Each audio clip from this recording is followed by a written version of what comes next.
Batmobile na to ay gawa ng Mattel. Release to nung year 2016. So maganda siya, kita mo naman, oh. Ayan, oh. Diba? Maganda siya. Armored Batman, bagay na bagay dito, oh. So bubuksan din siya. Ayan.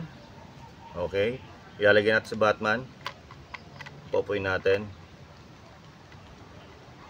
Sarado. Ayun. Maganda rin gulong niya, oh. May Batman logo, mga gulong. Ganda, magandang front. Bumper niya, yung back. Yung tambucho niya, maganda, no? Patatayuin mo siya rito. Na naman, syempre, always yan. Okay, balance ka lang, Batman, okay? So, pag tinwist mo na naman to, okay. Tama naman, oh. Kita nyo, oh. Ayan, so makikita mo na ang pinaka-hood ng Batmobile, ha? Ganda, okay. Maganda pagkakadesign nito kasi